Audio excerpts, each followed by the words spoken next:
大家好，我是王医生。你有没有出现这种情况，就是感冒好了之后，喉咙里还是会有痰，声音还会有点沙哑，但其他感冒症状都消失了？出现这种情况，可能是因为肺部的邪气没有完全清除。为啥这么说呢？你想啊，我们在感冒的时候，身体的正气和邪气会打架，而在这个过程中，身体是有所消耗的。中医认为，肺主皮毛，当正气不敌邪气时，体温会升高，这就会消耗身体的津液。津液流失过多，就容易出现阴虚，阴虚又会引发虚热，会把正常的津液转化为痰，藏在肺里。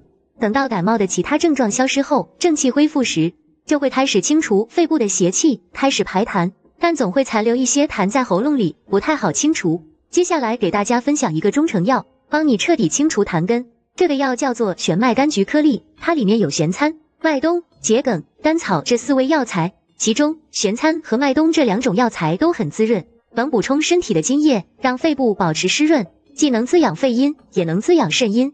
在中医看来，肺和肾是相互促进的，阴液可以互相补充。肺阴充足时，可以向下滋养肾水；肾阴充足时，又能反过来滋养肺津。如果肾阴不足，就不能滋养肺阴，导致肺阴亏损，虚火上升，灼伤津液。这种药材偏寒，可以缓解阴虚引起的虚热，解决肺阴虚的问题，防止津液转化为痰。而桔梗和甘草这2种药材不仅能通宣肺气，还能帮助排痰，这对病情的恢复有很大的帮助。因为残留的那一点痰，光靠清嗓子是排不出来的，但有了气的推动，就会容易多了。这4种药材搭配在一起，既能滋阴降火，又能利咽排痰。如果只是偶尔咳嗽，痰也不多，还很黏，那这个药可能就不太适合了。